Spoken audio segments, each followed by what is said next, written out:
Hi folks, George here. This time we're going to wrap up our discussion of the moral issues around the abortion debate with a very interesting article. I'm giving this bonus article, so to speak, by Rosalind Hursthouse entitled Virtue Theory and Abortion. Now, the reason I love this article so much is because it really shows the aspect and the beneficial ideas and the insights that virtue theory brings to controversial debates like abortion. By the way, I think you can determine how to apply many of these arguments to so many other social problems from the virtue ethics perspective, right? And so we'll see how Hursthouse here brings the insights of virtue ethics to this very controversial debate. She starts her article by mentioning so much of morality is trying to link moral rules with rationality, or right actions and right consequences. Virtue theory, says Hursthouse, is different. We try to forge a conceptual link between virtue and flourishing. What does all this mean? Well, she has a response to many critics of virtue ethics. First, Hursthouse acknowledges this is hard and controversial. Of course it's hard. However, the second point that she makes is we search for character traits required for eudaimonia, or flourishing. Third, we ask, what shall I do, as well as what sort of person shall I be? And it's that question that virtue ethicists bring to the table, that other flavors of moral theory don't really consider. What sort of person shall I be? Fourth, virtue ethicists do come up with rules and principles. Fifth, there is no necessary reductionism, like what is natural, or what is rational, or what is the best consequences. Sixth, for better or for worse, it's harder for virtue ethicists to argue against relativism or skepticism. Why? Because, seventh, indeed, virtues do conflict sometimes. Eighth, indeed, virtues are hard to act out. And, even more so, they're hard to know. Here's a very interesting insight that Hursthouse brings to the table that I love. Indeed, there are young math geniuses, but there are no young moral geniuses. Why? Because ethics and morality isn't math. There's not an easy formula. It doesn't require you to become a calculator. It's hard and requires lived experience. That's what virtue requires. That's what building good character requires. Ninth, indeed, virtue ethicists do rely on premises of what is worthwhile and important. That word worthwhile being very controversial. She acknowledges that and she owns it. Says that is what we are searching for as virtue ethicists. So with all that in mind, let's talk about what this article is not going to say about abortion. This article is not about solving the problem of abortion. So already we see that this is a completely different perspective, right? Rather, this article is to share the insights that virtue ethicists bring to the table and how they consider the issue. Now, really quick, let's just assume, for the sake of argument, that women do have a right to an abortion. The virtue ethicist's point is that doesn't say anything about the morality of abortion. Indeed, sometimes rights lead to cruelty and callousness and selfishness and viciousness. Even more, loving relationships, flourishing relationships don't survive if couples are always talking about rights. And so, in this article, Hursthouse isn't going to talk about rights. Who has what rights? That's not what is going to create a loving life. That's not what's going to create a flourishing life, merely talking about rights. They're going to talk about character. They're going to talk about the virtues. They're going to talk about that question, what sort of person shall I become? So, a key question that the virtue ethicist is going to ask is this: in having an abortion in these circumstances, would the person be acting virtuously or viciously or neither?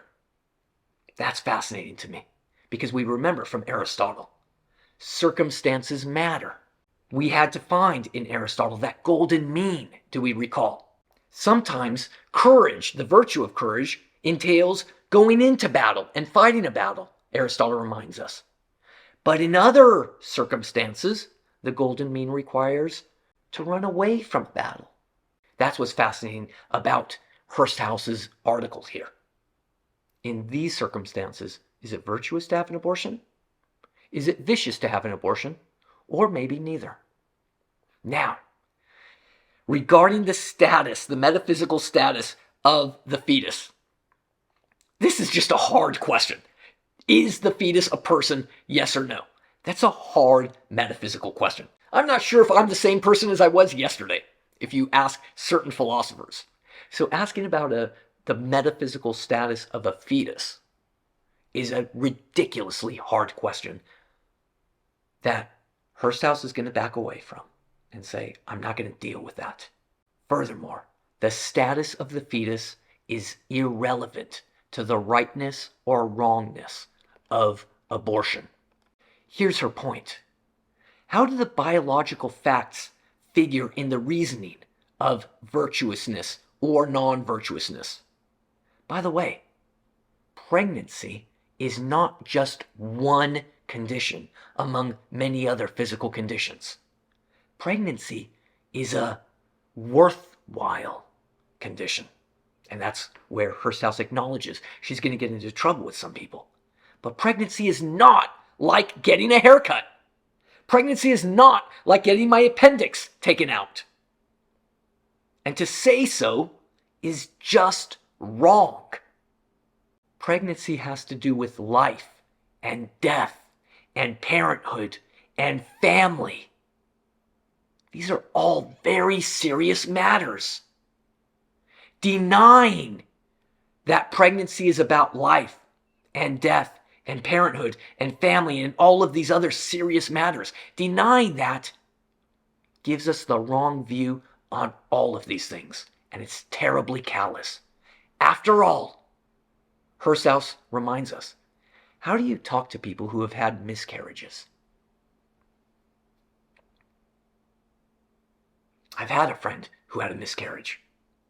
Guess what I didn't say? I didn't say, oh, that's just a bundle of cells. That's not even a real person. So what's the big deal? Oh yeah, it was just like getting your appendix taken out.